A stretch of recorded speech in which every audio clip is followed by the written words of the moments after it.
Bem-vindos ao 8º episódio do 433 Losango. Duas boas-vindas ao Gilberto, ao Bruno. Como estão, meus senhores? Hoje um episódio em cheio. Hoje, na altura, estamos a gravar o podcast. É o último dia do mercado de transferências em Portugal, pelo menos. O mercado internacional encerrou ontem. Também tivemos uma jornada muito rica em resultados fabulosamente surpreendentes, para dizer algo soft. Uma última jornada da Liga Portuguesa também com um resultado pelo menos surpreendente. E começo, no entanto, pelo Gilberto. E vamos começar pelo mercado de transferências antes de falar nos jogos do último fim de semana. Gil, mercado de transferências, o que é que tens a dizer sobre estes movimentos dos clubes na Europa e em Portugal? Antes de mais, saudar-te a ti, Vasco, e ao Bruno e a todos aqueles que nos acompanham no 433 Losango. É assim, realmente foi um dia ontem cheio de movimentações no mercado, como normalmente é sempre no último dia da transferências. Em Portugal, essa data ainda foi avançada para hoje, porque ontem, como foi feriado, por causa dos serviços administrativos, tivemos direito a mais um dia e as coisas ainda continuam movimentadas, ainda com algumas incógnitas à hora em que gravamos. Ainda há o impasse no caso Paulinho, Sporting, Braga. Paulinho já deu a entender que quer Sporting, o Braga já deu a entender que não quer vender ao Sporting, só mediante muito boas condições e garantias. Vamos lá ver como é que isto termina até à meia-noite. Falando em Portugal, salientar o regresso de João Mário ao Sporting, por empréstimo do Inter. O Benfica, que vai contratar um defesa central que vem do Barcelona, o francês Todibo, poderá ser um bom acréscimo para aquela defesa. Um jogador muito rápido que na Liga Portuguesa poderá dar muito jeito à equipa de Jorge Jesus, depois da saída principalmente do Rubén Dias. Futebol Clube do Porto, surpreendentemente ou não, a deixar sair o capitão Danilo para o PSG, outra movimentação surpreendente. Confesso que em momento algum eu esperava ver o Danilo a ser jogador do PSG, apesar da qualidade dele que é inegável, mas nunca imaginei de ser uma escolha para o meio campo da equipa de Tomás Tuchel. Mais algumas saídas surpreendentes ou não no Futebol Clube do Porto, principalmente dos avançados. Saíram o Abubakar, saiu o Tiquinho Soares, que já tinha saído para a China. Emprestaram o Tomás Esteves, não se compreende, fica muito curto com o Manafá, ali do lado direito, e o Tomás Esteves, que é um jogador fantástico, um jovem com uma qualidade brutal, a sair assim emprestado do Futebol Clube do Porto. Porto, que sabe-se agora, recebeu o Marco Grujic emprestado do Liverpool, Malang Sarr emprestado pelo Chelsea. Foram estas as principais movimentações, não querendo esquecer-me de uma surpreendente, que eu não consigo perceber, e espero que o Bruno se calhar me oriente um pouco. Esta saída do Tiago Dantas, se não presta para o Benfica, mas é bom para o Bayern Munique. Para a equipa B do Bruno. Bayern. Mesmo assim. Bruno, deixa-te aqui Bruno, esta chega e depois já vamos falar um pouco do mercado internacional. responde ao nosso Mister Adjunto. Bem-vindo. Tens a palavra, amigo. Prazer estar aqui convosco mais uma vez para falar daquilo que nós tanto gostamos, que é de futebol.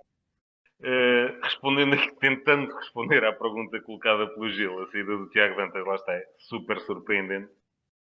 Principalmente porque, segundo as notícias que foram surgindo, foi pedido expresso do Hansi Flick, que viu ali potencial para substituir o Tiago Alcântara. Lá está, vai começar na equipa B. Obviamente Vamos vai ver por rodar quanto tempo. à boa moda de Bayern. Estamos a falar aqui de um jogador de 1,70 m e bastante franzino. Obviamente vai ganhar algum cabedal, como tem acontecido com todos os jogadores que passam ali pelo Bayern Munique. Veja-se o exemplo do Goretzka, que se calhar aquele que nos últimos tempos foi mais publicitado, digamos assim. Aqui a questão que ainda não foi totalmente esclarecida é que falou-se da opção de compra por valores entre 7,5 e 8 milhões Mas essa parte ainda não foi confirmada por nenhum dos clubes. Nem o Benfica, nem o Bayern Munique, ou melhor, confirmaram o empréstimo, mas não falaram nunca em uma opção de compra nem em termos de valor. Porque para mim o mais surpreendente era um jovem tão promissor sair com uma opção de compra de 8 milhões. Porque após, digamos, João Félix, ali o grande jogador, mais, pelo menos aquele que era apontado como tendo mais futuro, era o Jota, e a seguir ao Jota era o Tiago Dantas. Portanto, não deixa de ser um pouco surpreendente. O Benfica emprestou também outro jogador também da equipa B, que é o Pedro Álvaro, que foi um central que foi emprestado à Bessade. Também é um bastante promissor central e que será interessante ver como é que ele vai evoluir na Primeira Liga.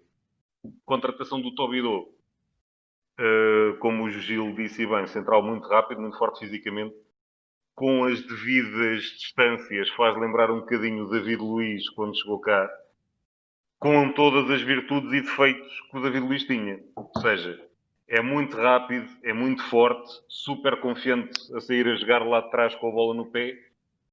Depois todo defeito, lá está, como é tão confiante com a bola, às vezes exagera e perde a bola em zonas um bocadinho perigosas.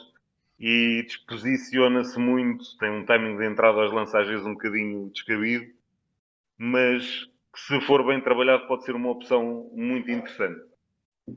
Como o Gil disse, por exemplo, a contratação do Malançar também é muito, muito importante pelo Porto, que é um central também tremendamente promissor, aqui com uma pequena, grande diferença. O Malançar acabou de ser contratado pelo Chelsea e vem por empréstimo por uma época sem opção de compra, é mesmo só para rodar, para valorizar, e depois vai a vida dele outra vez.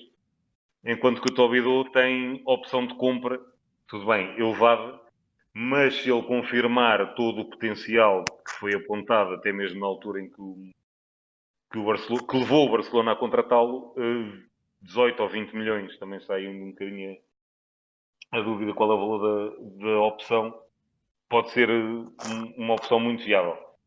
Queria salientar também, aqui, quando ele falou, o Gil falou no empréstimo do Tomás Esteves e no lado direito do Porto, não esqueças que o Porto contratou o Nanu, e não sei até que ponto, com a chegada do Filipe Anderson, o Corona não vai jogar definitivamente a lateral. E passa o Manafá para a esquerda. Porque na esquerda, sim, só tem o Zaidu, depois da saída do Alex Telles. Falou-se muito no Mateus Reis do Rio Ave. Acabou por não se concretizar. Não sei até que ponto não vai passar o Manafá para a esquerda, recua o Corona e mantém o Luís Dias e o Filipe Anderson, que esse também é muito bom jogador. Mais um que vem sem opção de compra do West Ham, que já passou pela Lazio também. E que acho que a opção vai ser um bocadinho mais por aí. Recuar o Corona, que o ano passado fez uma época brutal, jogando muitas vezes a lateral direito. E será mais essa opção. Estou a fazer futurologia, veremos o que é que dá. O Grulic, lá está. Jovem jogador, formado de Estrela Vermelha, foi muito jovem para Liverpool, tem sido consecutivamente emprestado. Esteve 2 épocas no Hertha de Berlim, se não estou em erro. Fez perto de 60 jogos nas 2 épocas, portanto jogou com regularidade. Já fez 2 jogos, foi utilizado 2 vezes este ano já pelo Jurgen Klopp no Liverpool, portanto não é propriamente um jogador qualquer, já tem algum estatuto. Queria salientar também aqui um bocadinho com aquela polémica do lateral esquerdo do Rio Ave, caso não se lembrem, quando se falou da possível contratação para o Futebol Clube do Porto, se recusou a jogar e aí perdeu o lugar. O Rio Ave anunciou o regresso do Fábio Coentrão. Jogador da casa, já mais que experimentado, e pode ser também ali uma forma de, entre aspas, ter mais um... Entre aspas, não. É mais uma opção e pode ser ali um castigozinho para o outro que se recusou a jogar e se calhar acaba por perder o lugar. Apesar do Fábio Coentrão vir de um ano parado e já ter vários problemas físicos que sempre já foi tendo nos últimos anos da carreira, mas que estando no Rio Ave e infelizmente já não tem competições europeias, se for ali com muito cuidadinho, gerindo ali a condição física, pode ser uma opção muito interessante para o Rio Ave. Também o regresso do Djalma para o Farense, que quem já não se lembra, o Djalma passou vários anos no Marítimo, chegou a jogar no Futebol Clube do Porto, estava na Turquia já há alguns anos, e penso que será um reforço também muito interessante e muito importante para o Farense. Miguel Luís, já foi falado aqui, partilha de passe para o Vitória. E depois 2 empréstimos de 2 jovens centrais, que lá está. Aqui há um deles, empréstimos, atenção, um deles não é empréstimo, foi em definitivo. O Diogo Queiroz sai do Porto em definitivo para o Famalicão. Assinou por 3 anos, partilha de passe e, ao que parece, o Porto tem a opção de recompra, ou seja, não abdicam totalmente do jogador, mas não deixa de ser estranho ir buscar o Malançar por empréstimo sem opção de compra, ou seja, não tem qualquer hipótese de ficar com o jogador. E o Diogo Queiroz, que teve a rodar um ano, acaba por, entre aspas, ser despachado dali, assim de fininho. E será uma muito boa opção para a equipa do Famalicão, que perdeu o Noel da época passada, que voltou para o Atlético, que acho que foi emprestado ao Granada. E tinha perdido ali uma opção viável no centro da defesa. Outra foi um empréstimo do Jorge Silva, que veio para o Boa Vista, irmão do Fábio Silva, filho do Jorge Silva, que jogou durante muitos anos no Boa Vista, que vem por empréstimo da Lazio, que estava, na altura, a Lazio contratou o Pedro Neto, o Bruno Jordão, ao Braga, e veio buscar este Jorge Silva, na altura, ao Benfica, aos juniores do Benfica. Nunca se conseguiu impor, tem dado empréstimo a empréstimo. Lá está, é um jovem de 20 ou 21 anos. Será também uma opção interessante para a defesa do Boa Vista, que, apesar de ter Rami, o Rami não mostrou estar propriamente numa forma muito famosa, e o outro jogador que tem sido a opção daquele centro da defesa também tem dado uma casazinha quase todos os jogos. Se calhar o Jorge Silva encontrar ali um espacinho para crescer e para mostrar a qualidade. Queria salientar também, antes de passar a palavra ao Gil para falar do mercado internacional, que a nossa segunda liga também conseguiu atrair alguns jogadores interessantes, que já com alguma história no futebol português. O Jefferson, que jogou no Estoril, no Sporting Clube Portugal e no Sporting de Braga, assinou pelo Casa Pia.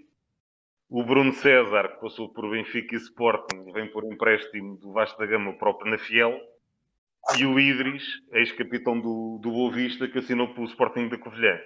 Portanto, não é só na Primeira Liga que nós conseguimos atrair jogadores já com algum histórico, também na Segunda Liga os clubes estão a conseguir fazer algumas contratações, digamos, com algum nome e com algum peso. Portanto, é interessante. E agora deixo o Gil falar um pouco do mercado internacional. Antes. Gil, só aqui uma coisa. Não, podes continuar, Gil. Desculpa lá, podes continuar. Desculpa. Eu ia falar antes de passar ao mercado internacional. E não sei se o Bruno concorda comigo. Eu estava só aqui a ver uma notícia, entretanto, por isso é que eu parei de falar. Que não era antes acho que acho que o Vendel vendido por 20 milhões. Há muita gente que diz que o Vendel era dos melhores jogadores do Sporting. Ofensivamente podia ser muito bom, mas defensivamente e a nível de intensidade de jogo deixa muito a desejar, e penso que por 20 milhões mais 4 por objetivos acaba por não ser mal vendido. Agora no Zenit vai em busca dos petrodólares, nada. Acho que o Wendel, por esse valor, é com um lacinho embrulhado e entregue no aeroporto e aguardar que o avião vá embora. Principalmente quando consegue o João Mário para o lugar. Porque e agora temos o João Mário, há um Daniel Bragança, há o Palhinha, que provavelmente é ele. Jogar o Sporting a jogar. Acho que o meio campo vai ser Palhinha. Acho que o meio campo vai ser o Palhinha e o João Mário. Com 2 homens no meio campo, tem que haver intensidade defensiva, coisa que o Vendel, por muita qualidade técnica que tenha, nunca foi capaz de confirmar.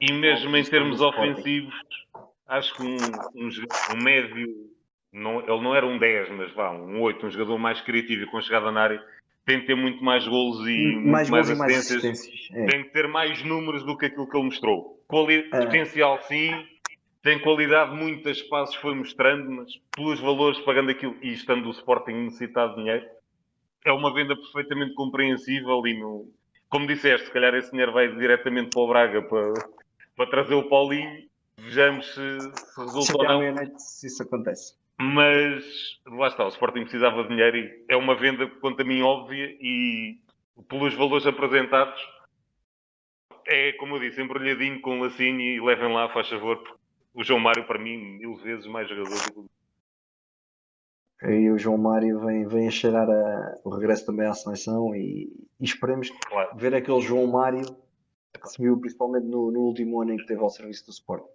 Para mim, os internacionais portugueses são sempre bem-vindos Bem-vindos, ao campeonato. trazem Portanto, sempre qualidade ao que campeonato. venham todos de volta e era excelente. Agora, olhando para o mercado internacional, a novela que foi andando durante todo o defesa chamado Cavani, Estás onde? acaba mesmo por Está em vestir vermelho Manchester. em Manchester. Alex Telles ruma também ao Manchester.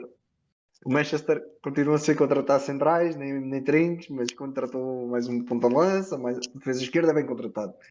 O Luke Shaw pode-se preparar para começar a limpar as botas ao Alex Telles, porque são anos-luz de diferença da qualidade de um para o outro.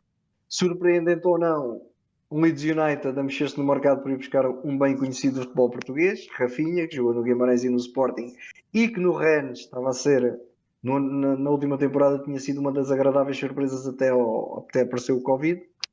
Concorrência para o Helder Costa. Exatamente, agora o Helder Costa vai ter que soar as estupinhas porque tem um concorrente à altura para aquela posição. Assim de repente, são os dois nomes que mais, naquelas últimas horas, principalmente na Premier League, chamaram mais a atenção. Todas as equipas inglesas acabaram por dar um ou outro retoque no seu plantel. Por exemplo, o Everton foi contratar mais um defesa. Que eu ia dizer, o central que é muito bem contratado. Um jovem de 21 anos, se não me engano, internacional galês, que vai suprir ali uma posição onde o Everton neste momento tem o Yerry Mina e o. Agora não me estou a lembrar quem é o outro central. O Michael Keane. E agora com aquele jovem a fazer-lhe show, poderá sempre. E não é do Swansea, é do Norwich. Do Swansea, é do Norwich. Do Swansea foi um jogador apontado ao Tottenham do José Mourinho. Também um defesa central. Também o Norwich tinha uma defesa muito, que era o Godfrey, e os dois laterais que eram muito promissores. O Adam Lewis acabou por ir para. Adam Lewis não. O lateral esquerdo acabou por ir para o Newcastle. O Aaron ainda lá continua. O lateral direito. Aaron se continua no Norwich. O Walcott, por exemplo, voltou ao Southampton. E agora acabei de ler aqui uma notícia interessante. Ontem muito se falou a entrada do Tomás Partey no Atlético de Madrid por 50 milhões e o Torreira a fazer o sentido inverso. Eu também. Eu ainda continuo aqui a ver os nomes que têm estado a surgir no mercado. Mas agora, o engraçado foi que no dia de ontem houve uma grande polémica também em Inglaterra, porque o Arsenal gastou um balúrdio no Partey e despediu a sua mascote de há 27 anos. E houve alguém que chegou à frente, Bruno, e que diz que vai pagar o ordenado do senhor para ele regressar ao... Isso era o meu tema para o final do programa, mas pronto, lá chegaremos. Já falamos mais ao pormenor. Sobre isso. O Ozil chegou-se à frente e disse: eu pago o ordenado do senhor e tragam o senhor de volta, são 27 anos de casa. E Ozil, que curiosamente tem sido um aquecedor de banco no Arsenal e agora tem esta atitude de desembolsar parte do seu ordenado para trazer a mascote de volta. Ok. Não há mais nenhuma notícia que... Em termos de transferências, tiveste a contratação do Chiesa pela Juventus, que é uma senhora contratação. Aquele ataque com Cristiano, com Dybala, com Chiesa, com Morata, com Bernardeschi e com Kulusevski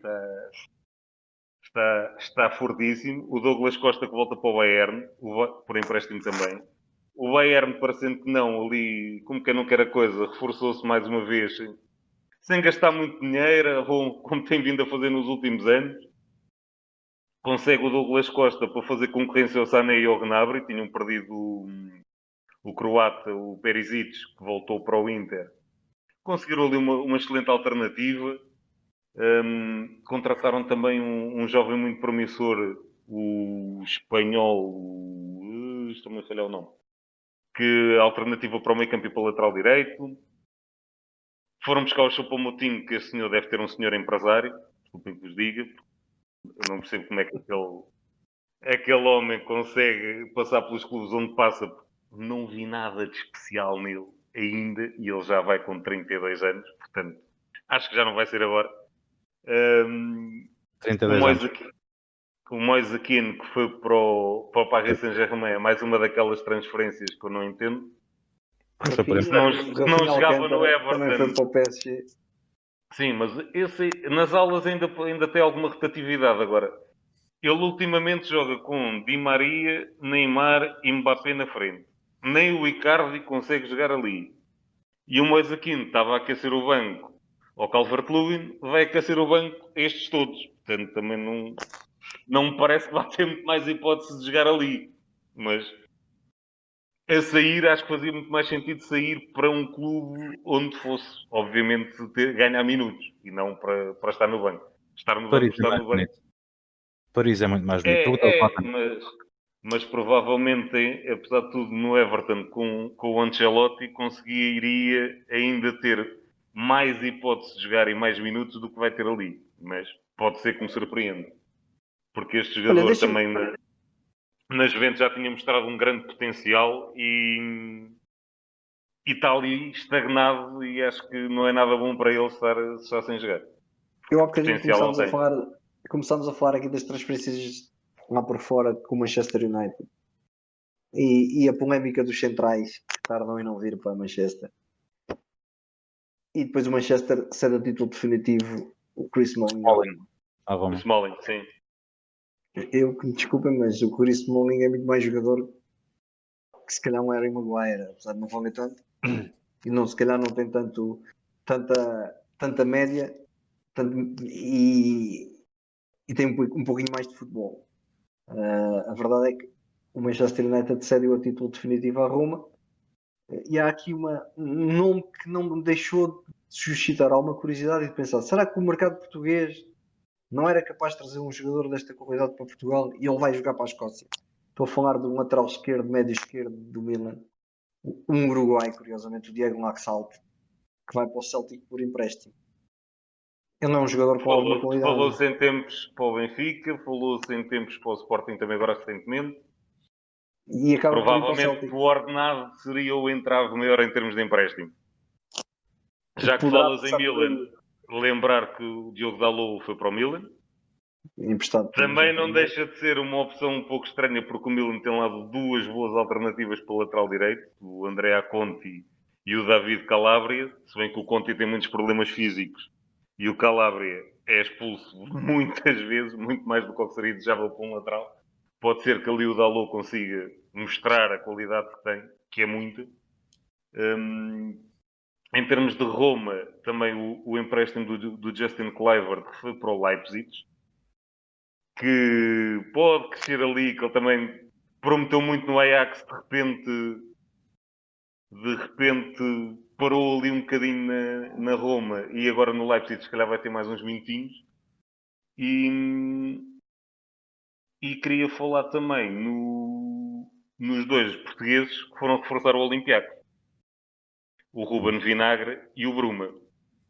Mais dois portugueses, dois jovens ainda, e que, por exemplo, o Bruma, depois de sair o Podense, se calhar vai ter ali um espacinho interessante para mostrar serviço. O Ruben Vinagre também, o Olympiacos perdeu de Tsimikas no início da temporada já para o Liverpool, também terá ali espaço. Pode ser importante, e mais dois reforços portugueses numa equipa que já tinha lá alguns. Muito bem. O tema dos jogos do fim de semana atrai-me particularmente por dois resultados absolutamente dois em particular. Temos mesmo que falar nisso. Temos porque eu confesso, Gil, tu não sabes, eu estava com o Bruno aqui em casa enquanto estávamos a assistir. Estiveram a ver o Manchester e o Liverpool. Não, vimos o Manchester, por acaso vimos o Manchester, mas o resultado que fez o eu por acaso não vi o Manchester, eu só vi o Tottenham. Da mesma forma que do outro lado só vi quase. Só vi, não.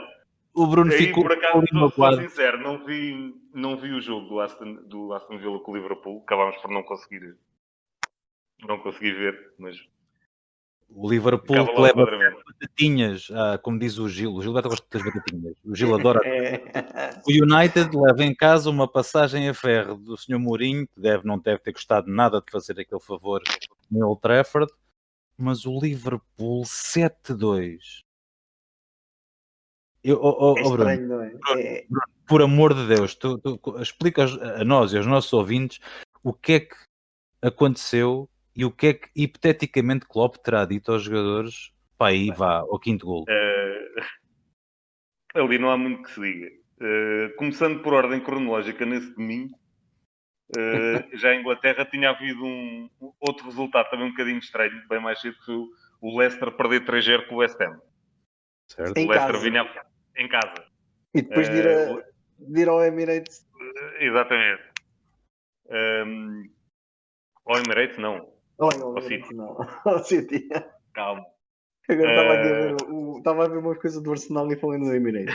Esse resultado já foi um pouquinho estranho, tendo em conta o início de temporada que o Leicester estava a fazer.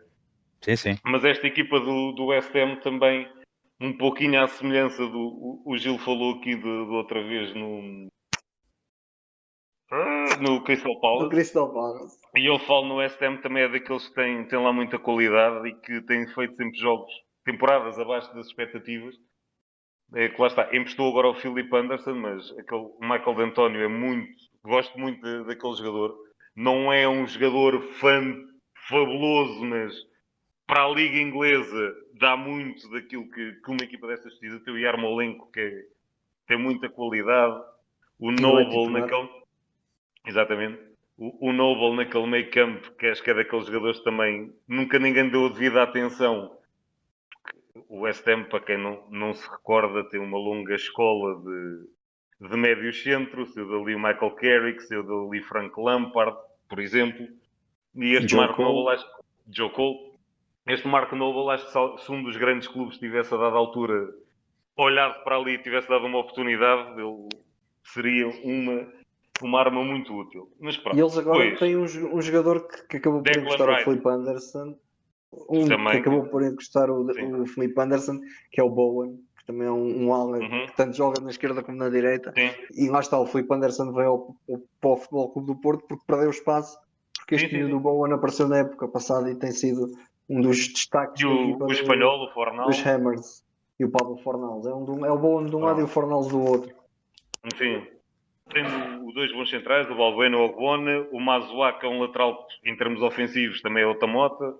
Tem uma equipazinha engraçada. Mas pegando aqui então nos jogos mais sumarentos deste domingo.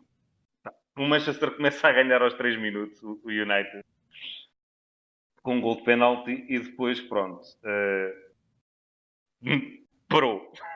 E o Tottenham, e apesar de tudo, desculpa Vasco que te diga, mas apesar de tudo o Mourinho ainda foi amigo. O Mourinho aos 30 minutos ele tirou o sono para descansar. Sim, eu estou a concordar contigo, não estou a discordar. Aos 70 minutos tirar o sono para pôr o Ben Davies é ser amigo, porque se calhar em vez de 6 também tinha levado 7 ou 8. Se calhar. De relembrar que o United ficou a jogar com 10 depois da expulsão do Marcial, logo à meia hora de jogo. Também ajuda a explicar um pouco o resultado. Mas não deixa de ser, já para estava mim... 4 nessa altura. Não. Estava 2-1 quando ele é expulso. Estava 2-1 quando ele é expulso. 2-1 na altura da expulsão do Marcial. O que é logo a seguir à expulsão, sofrem a expulsão aos 28 minutos, sofrem aos 30 e aos 37, logo assim seguidinho. Mas eu queria aqui enaltecer este resultado, não pelo naufrágio do Man United, mas sim porque o Tottenham de José Mourinho está há 3 semanas a jogar consecutivamente 2 em 2 dias para as diferentes competições. Campeonato, Taça da Liga, pré-eliminatórias de Liga Europa, de 2 em 2 dias e com viagens pelo meio, como nós já aqui falámos. E conseguir chegar ao Old Trafford e arrancar um resultado destes é difícil. Além disso, José Mourinho, tantas vezes apelidado por ser um treinador defensivo, um treinador que joga sempre na retranca, resultadista, que o homem só defende, um futebol ultrapassado, não dá espetáculo, deu 6 em Old Trafford. Portanto, isto também quer dizer qualquer coisa. Em 3 dias marcou 13 gols, 7 ao Maccabi e 6 ao United. Isso. Com salvas devidas diferenças. Depois, em Villa Park, deu-se o naufrágio do outro navio, que foi o Liverpool. 7-2. E aqui a história do jogo foi um bocadinho diferente. Que foi o Aston Villa começa a ganhar, o Liverpool reduz para 2-1, o Aston Villa marca mais 3, o Liverpool consegue reduzir mais um golinho e depois ainda leva mais. Lá está, não vi o jogo, mas depois pelo resumo que vi, primeiro olhando para a estatística, e a seguir também já vou falar de estatística relativamente ao outro jogo, que também foi um resultado. 28% de posse de bola. Sim, 28, 30% de posse de bola para o Aston Villa, quer dizer que a posse de bola também Vale bola. Interessa o que se faz com ela e o quanto foram acutilantes. E depois também, vejamos uma coisa, porque o resumo que eu vi também há ali alguns 3 ou 4 golos, que aquilo é um remate e a bola ressalta em alguém. Primeiro, tivemos uma oferta do guarda-redes do Liverpool, logo para começar bem, do Adrien, que notou-se bem a falta do Alisson, que o senhor fez questão de oferecer a bola aos jogadores do Aston Villa dentro da área, que é sempre uma benessezinha engraçada. E depois, como eu estava a dizer, aquilo cada remate do Aston Villa, a bola desviava em alguém e traía o guarda-redes. Portanto, parecia um jogo de matraquilhos, com as devidas distâncias, mas lá está, a bola era um daqueles dias em que ele podia rematar, o jogador do Aston Villa podia rematar para a bandeirola de canto, que havia um jogador do Liverpool em que a bola ia ressaltar e a bola acabava por ir para a baliza. O que é de estranhar é que, lá está, uma equipa também com a experiência do Liverpool, a dada altura, não conseguiu. E as grandes equipas têm de conseguir dar esse passo, que é dar um passinho atrás ou dois e calma, não vamos tanto pressionar lá na frente como o Liverpool faz sempre. E já estamos a levar 4 ou 5, se calhar evitamos aqui um resultado mais humilhante do que isto já é. E não, o Liverpool manteve-se igual a si próprio, sempre a pressionar muito alto, sempre com a defesa na linha do meio campo, e depois cada contra-ataque do Aston Villa dava um gol. Queria salientar aqui um resultadozinho também engraçado no campeonato italiano, e este jogo eu vi, que foi o Atalanta-Cagliari, 5-2 da Atalanta ao Cagliari. O Cagliari que contratou um Diego Godin para a defesa, não tem propriamente também assim. Tem lá alguém com algum nome, que por acaso até marcou um gol. Mas o que me impressionou mais nesta Atalanta é a simplicidade como esta equipa joga. E mais uma vez, olhando para a estatística, no final a estatística acaba por até ser mais ou menos equilibrada, 55% de posse de bola para a Atalanta, 45% para o Cagliari. Mas a dada altura do jogo, a estatística, lá está, o Cagliari, a Atalanta estava tipo com 40% de posse de bola, uma coisa assim. Só é a tal história, é o que se faz com a bola e a simplicidade de processo desta Atalanta é uma coisa fantástica. Eles sofrem muitos golos, é verdade, porque eles em 3 jogos sofreram 5 golos, mas nos mesmos 3 jogos marcaram 13. Portanto, também marcam muitos. Lá está, eles saem lá de trás, sempre a jogar a 1, 2 toques, quando muita bola chega ali a um dos alas e tem espaço e corre para ali fora com a bola, mas rapidamente a bola chega junto da área adversária. E então aí sim, o treinador dá liberdade aos jogadores de, como se costuma dizer, adornar, inventar, aí podem brincar à vontade. Até lá vão jogando a 1, 2 toques e sempre em progressão. É impressionante, que é raríssimo ver esta equipa passar a bola para o lado ou para trás. É sempre para a frente. Os passos são sempre em progressão, sempre no sentido da baliza adversária. E depois, e atenção, estes 5 golos, quem não viu, que vá ver, porque são 5 golos que valem a pena. Principalmente o do Papo Gomes é um gol fantástico. E o último gol de um rapazinho que é o Sam Lammers, que eu não conhecia este rapaz de lado nenhum, sou sincero. Depois vi que foi contratado desta temporada ao PSV por qualquer coisa com 9 milhões ou o que é que foi. E este rapaz, que por acaso é canhoto, dá uma nosada, perdendo a expressão, ao defesa do Cagliari, que eu acho que a esta hora o defesa ainda está à procura dos rins em alguma parte da grande área daquele estádio. Ficou completamente nas covas e é um golo fabuloso. Mas lá está, como eu dizia, o Gasperini dá a liberdade no último terço, na proximidade da área. Até lá, jogar simples, jogar direto, 1-2 toques, sempre em progressão, e como eu digo, sofrem muitos golos porque não raras vezes, daqueles 3 centrais, um deles também vai lá à frente dar uma ajudinha a construir jogo. Depois, Inter e Lazio empataram 1-1. Foi também assim um resultado que chamou ali um pouquinho a atenção. E queria só falar no não jogo da Juventus com o Napoli, que ainda está para se decidir o que é que vai sair dali, porque foi atribuída a vitória às Juventus por 3-0 por não comparência do Nápoles, mas o Nápoles já apresentou recurso, porque devido a 2 casos de COVID, positivos de Covid que surgiram no plantel, foram proibidos de viajar para fora da cidade pelo governo italiano. E depois a Federação Italiana atribuiu a vitória por não comparência às Juventus. O que quer dizer que não é só em Portugal que há decisões um pouco estranhas com esta história do Covid e que isto ainda não está muito bem oleado, digamos assim, porque corre-se o risco disto acontecer mais vezes e convém estar bem definido, e acho que as entidades, neste caso a Federação, os diferentes governos dos diferentes países, têm que estar bem articulados, porque não faz sentido uma equipa ser proibida de viajar e depois perde por falta de comparência. Eles não têm culpa. Porque, basicamente, a Federação agarrou-se ao procedimento que está escrito pela UEFA, que se uma equipa tiver 13 jogadores disponíveis, tem que ir a jogo.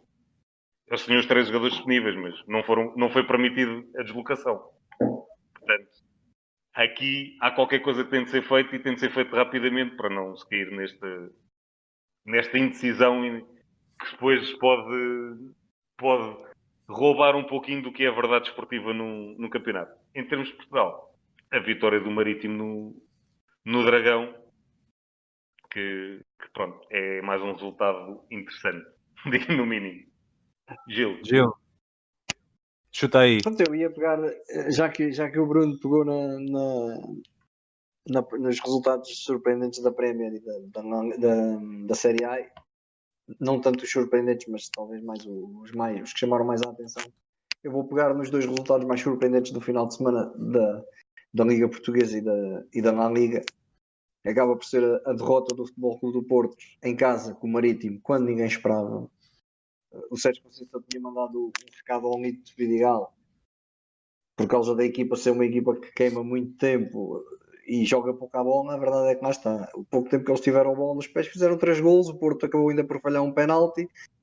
Tem um golo que deixa algumas dúvidas se a bola está totalmente lá dentro, se não é decisão do VAR. Foi que não é golo.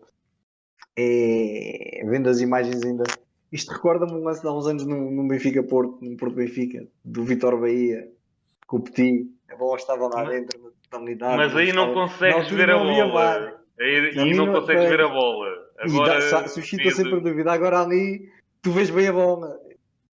Mas esse jogo lá está. Decisões do VAR foram várias polémicas, não vamos por aí. Isso. Mas a verdade é que o Porto, sem esperar, não entra. Neste caso, foi decidido que não entrou. A verdade é que o Porto acaba por perder 3 pontos em casa, numa situação que não é muito useira lá para os lados do Dragão. O Benfica, por seu lado, com maiores ou menores dificuldades, acabou por levar de vencida o Farense do Estádio da Luz. O Farense que teima em jogar um bom futebol, mas os resultados também não aparecem. Criou algumas dificuldades. O Vlaco Dimos acabou por defender 2 penaltis. Foi o mesmo que foi repetido, mas defendeu 2 vezes. E foi em Espanha o Barcelona-Sevilha. Terminou empatado 1-1. Se calhar toda a gente esperava que o início do Barcelona, com bons resultados, principalmente depois dos 4-0 ao Villarreal, que pudesse fazer cilindrar o Sevilha ainda por cima em Camp Nou. A verdade é que isso não aconteceu. Houve divisão de pontos, houve recados do Ronald Koeman no final do jogo ao Griezmann, e recado esse que se viu durante o jogo, porque o Griezmann aos 60 minutos, ainda por mais imagina a azia do menino, a ser substituído por um português. Epá, o Griezmann não deve ter achado muita piada a ser substituído por um português, ainda por cima a seguir, levar um puxão de orelhas do treinador. O Griezmann, que tarda em afirmar-se também no Barcelona, apesar de ser o craque que todos sabemos. Mas acaba por ser um resultado surpreendente. O Real Madrid foi ganhar ao Levante por 2-0, com mais uma vez os dois brasileirinhos em evidência. O Vinícius a fazer o primeiro gol e no segundo o Rodrigo a assistir o Benzema. Mas mesmo assim parece que as coisas para os lados de Madrid não estão fáceis. O Zidane, principalmente nos últimos dias, tem sido muito duro nos treinos com os jogadores, porque ele exige um pouco mais de uma equipa que praticamente não teve alterações de uma época para a outra. E ainda há dias falávamos aqui do Hazard, continua lesionado, não aparece. Um gol em uma época e mais um bocadinho de outra, que já começou. É claro que estamos todos ansiosos por ver o Hazard a regressar aos bons velhos tempos, mas isso tarda a acontecer. Esperemos não ter aí outro Gareth Bale. Causou-vos alguma surpresa a dificuldade que o Bayern Munique teve em ganhar o jogo em casa? Ficou 4-3. Ou Hertha de Berlim? É assim, depois de terem perdido com o Hoffenheim, esperava-se outra resposta. A verdade é que Foi o Bayern, nem que foi o Lewandowski que ganhou o jogo. Eu só vi Lewandowski, não vi muito mais. Antes, aliás, da vitória do Bayern, com muito suor, vimos como é que o Borussia Dortmund realmente veio para ficar e para jogar a sério, porque 4-0 ao Freiburgo, Haaland mais 2 golos, Reina também começa a impor-se cada vez mais, mas o campeonato alemão confirma-se, não era tanto, não está a ser tão fácil de início como estávamos a pensar quando E o Schalke que levou mais 5, 4 Mais um cabaz, do Leipzig. Já com o novo vão chegar ao treinador. Natal com o cabaz cheio. Esses vão ter cabazes para dar e vender. Epá, em termos de campeonato alemão, sou sincero, lá está. Como nós já falamos aqui, o Dortmund tem todo o potencial e mais algum naqueles jovens que têm principalmente o meio campo à frente. Eu acho que o problema do Dortmund pode acontecer com o Dortmund o mesmo que aconteceu, por exemplo, com a equipa do Sporting na eliminatória europeia. A dada altura, um resultado ou um jogo que não corra tão bem que aqueles jogadores desmoralizem por completo e entreguem um jogo e depois um resultado pesado pode marcar ali o restante da época. No caso do Bayern, é que, na minha opinião, questão de motivação, pura e simplesmente. Eles ganharam mais um troféu na semana passada. Aquilo, jogar campeonato para eles é um bocadinho... lá está, é cumprir calendário e aquilo já entram... Acho que muitas vezes já entram nos jogos um bocadinho com aquela sobranceria de ok, mais minuto, menos minuto, está ganho. Também não haverá ali algum cansaço acumulado, porque não nos podemos esquecer que o Bayern Munique teve pouquíssimo tempo de folga, de mas pausa. E lá está, ele tem feito algumas alterações. Da época. Sim, mas ele tem feito ali alguma rotatividade. Por exemplo, o Alfonso Davies este jogo até jogou a extremo. Não jogou lateral. Jogou o Lucas Hernandes a lateral, ele jogou a extremo, que não tinha jogado no outro jogo. Eu acho que, na minha opinião, pode ser, sim, também o cansaço, mas acho que é mesmo aquela desmotivação de jogar um campeonato. Os próprios jogadores têm consciência que quase que lhes está entregue, que com maior ou menor dificuldade o campeonato é deles. Um bocadinho, se calhar, também o que se passa no Real Madrid, que depois de serem campeões do ano passado, vem o Barcelona, o grande rival, no turbilhão e na confusão em que está, e que se calhar pensam também, ok, isto, sem grande esforço, sem ser preciso dar aqui tudo em campo, conseguimos ganhar isto de igual forma. Penso eu que seja um bocadinho mais por aí. O Leverkusen está a viver a perca do seu maior do seu maior melhor jogador na última época, o Kai Havertz. Levam 3 empates, juntamente com o Wolfsburgo. E vamos ver quanto tempo fica lá o Bailey. Surpreendente ou não, Augsburgo em segundo lugar, um empate e 2 vitórias. E o Eintracht, na mesma situação, também com 2 vitórias e um empate. E o Leipzig, com 2 vitórias e um empate. São estes os 3 primeiros classificados, curiosamente com 7 pontos, com 2 vitórias e um empate. Leipzig, Augsburg e Eintracht, seguidos do Bayern e do Borussia e do Hoffenheim, que afinal sobrevive sem Nagelsmann, mas com o neto do do Leones. do E Leones. queria só falar aí também o Leipzig, que tu falaste, que está mais uma vez a começar bem a temporada. Tem lá um jogador, o Angelinho, que para quem não sabe é um defesa esquerdo, que já foi comprado e vendido pelo City 2 vezes. E quando o City continua a chorar, precisa de um defesa esquerdo. E depois dos 500 milhões gastos na defesa, despachou este, que por acaso marcou um gol este fim de semana e que sempre que sai para outros clubes fora do Manchester City consegue mostrar um potencial enorme e muito valor, porque ele fez uma temporada fantástica no PSV. A primeira temporada dele fora dali foi emprestado para o New York City e foi dos melhores jogadores da MLS. Volta para o Manchester, não joga, vai para o PSV, faz uma temporada brutal, volta para o City, volta a não jogar, vai vendido para o Leipzig, começa a fazer uma excelente temporada, portanto, se calhar se apostarem nele a sério, para janeiro, mais não sei quantos milhões para trazer o Raminho de volta. Se calhar ele, se for aposta, não faz pior que o Mandi, que custou 60 milhões, estou a dizer. Ok, rapaziada, fim de semana passado em revista, mercado de transferências passado em revista, e vamos passar em revista ao passado. TPM by Gilberto Farinha. Gil, também vou começar por...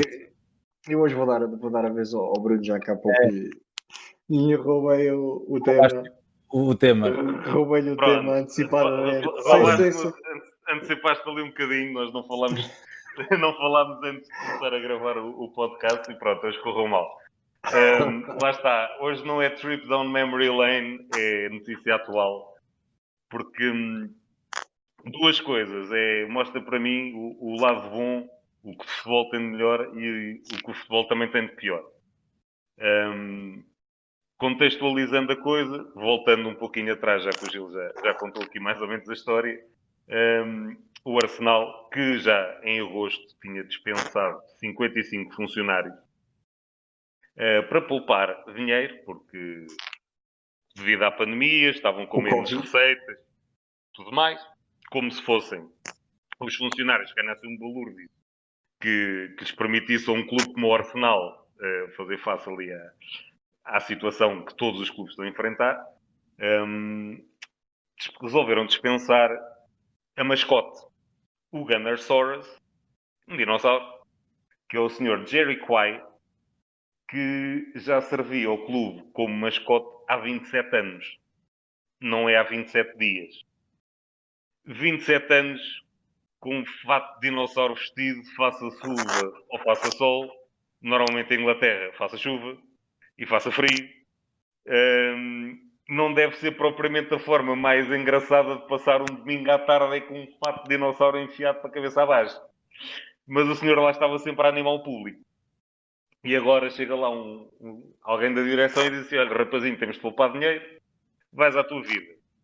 Mas depois vamos pagar a cláusula de rescisão do Tomás Partey, pagamos 50 milhões. Quando temos o Lucas Torreira, que faz exatamente a mesma posição, que também já custou alguns 40. Pagamos um ordenado. Temos o Ganduzi. Que imaginamos. Mas o Ganduzi teve outras questões ali por trás que também faz bem ir para o Hertha de Berlim. Abrir Ganha a cal, para ver se ganha juízo. Mas pronto, a questão é, paga-se muito dinheiro pelo jogador, paga-se uma enormidade de salário aos jogadores e depois desculpem uma expressão, que não é desgraçado, mas alguém que tem um amor enorme, com certeza, por aquele clube, como todos nós temos pelos clubes com quem simpatizamos, e que está ali por amor à camisola e não pelo dinheiro, com certeza, é dispensado.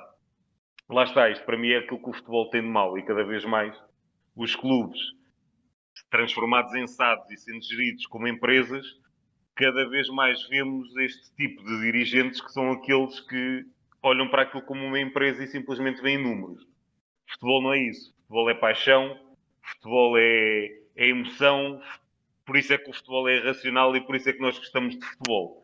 E com as devidas, lá está, não comparando nem dando se calhar aqui o melhor exemplo, mas presidentes como o Jesus Hill, que foi durante anos presidente do Atlético de Madrid, podia ter todos os defeitos do mundo, mas ninguém sentia mais aquela camisola do que aquele homem.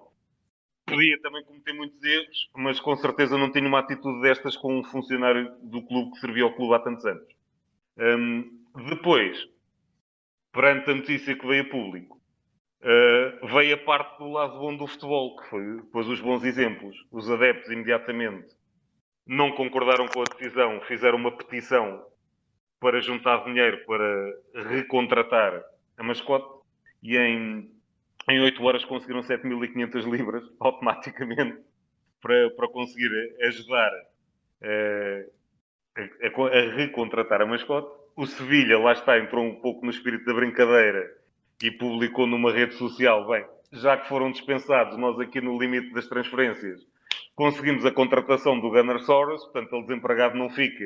Se o Arsenal não te quer, vem para Sevilha que nós damos-te emprego. E o Ozil, Mesut Ozil, perante isto, chegou-se à frente e disse, não, enquanto eu for jogador do Arsenal, ele não vai a lado nenhum, eu pago do meu bolso o ordenado se for preciso, mas ele fica aqui. Isto convém salientar também, porque o Mesut Ozil foi tremendamente criticado, porque quando foi proposto a redução de salário no início da pandemia pela direção do Arsenal, ele recusou-se a reduzir o salário. Na mesma altura que nas redes sociais surgiram várias fotos dele na sua principesca mansão, com todos os luxos e mais alguns, e toda a gente se insurgiu, e tal, pô, este gajo não baixa o ordenado e ganha ali um bolor. Mas agora teve esta atitude que se calhar que a direção não soube ter. Aqui queria também salientar uma coisa. Já bati um bocadinho nas direções, agora também batendo um pouquinho nos jogadores, mas aquele caso que eu falei há pouco que se passou no Rio Ave, ultimamente tem-se vindo cada vez mais a ver a situação que os jogadores tentam forçar muito transferências e por aí fora dentro dos clubes. Eu concordo que o Ozil não tenha que aceitar uma redução salarial, porque lá está, ninguém obrigou o clube a assinar aquele contrato com ele. Da mesma forma que ninguém obrigou o Ozil a assinar um contrato por X anos, neste caso com o Arsenal. Por isso é que me custa a mim que quando os jogadores vão querer forçar a saída, ninguém os obrigou a assinar. Se quiserem, assinem um contrato de 1 ano. Que não querem, porque não conseguem ter a segurança que se calhar tanto gostariam.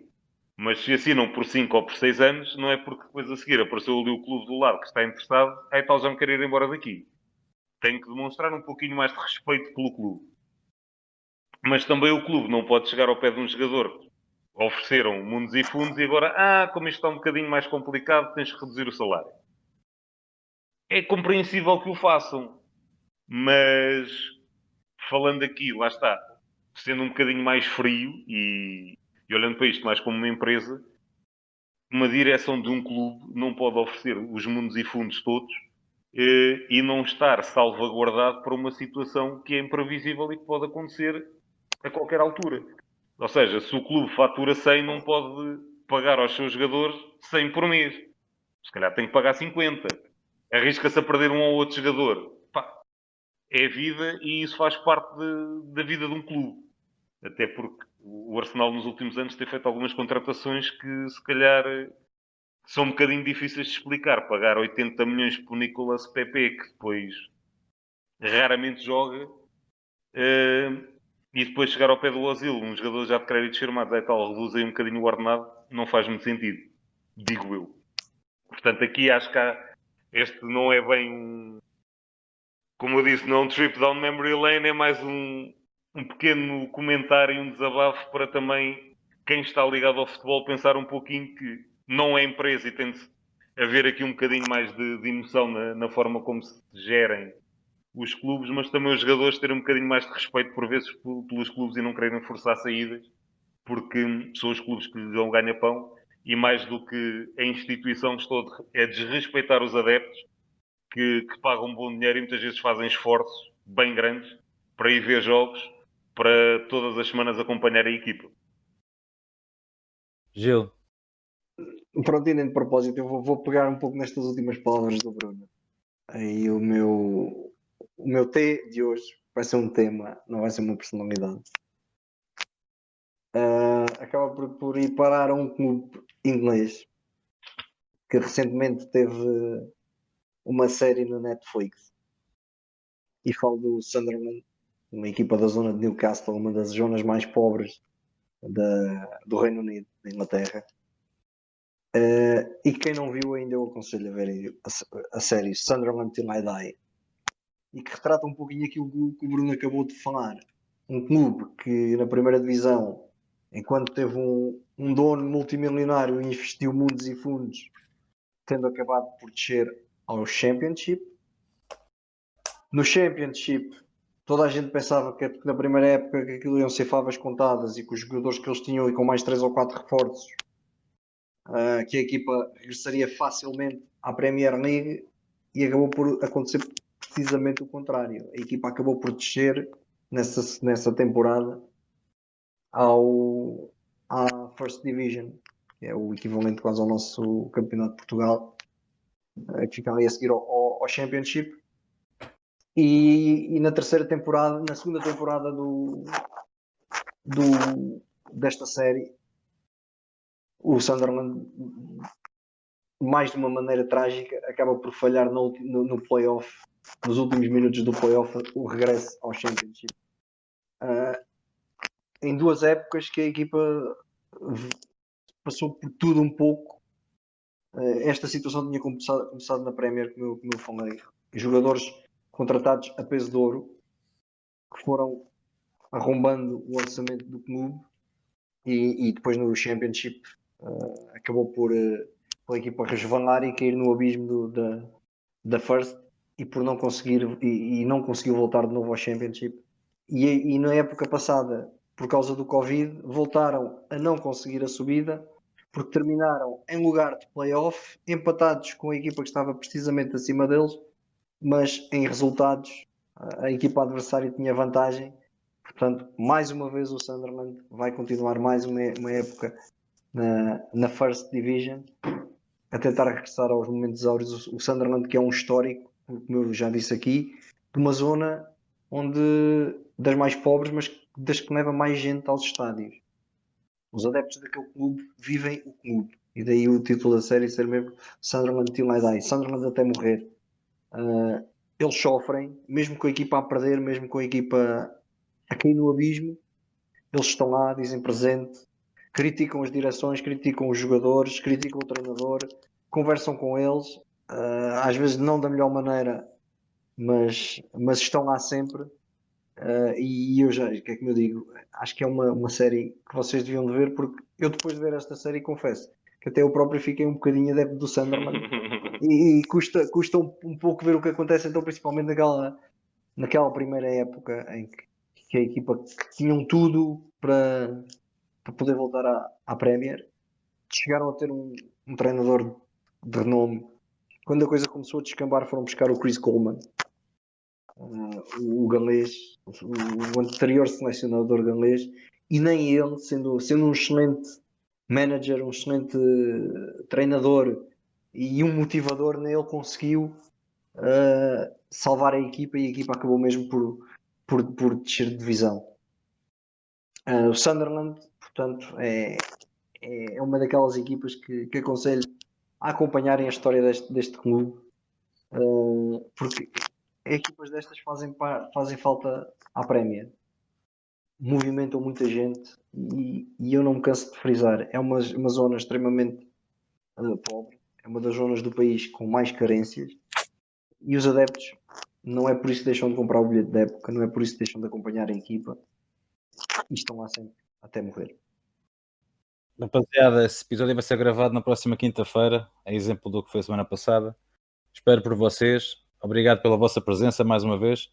Um grande abraço para os nossos ouvintes. Um abraço, Bruno. Um abraço, Gil. E vemo-nos na quinta-feira. Um abraço, até à próxima. Tchau, até a próxima.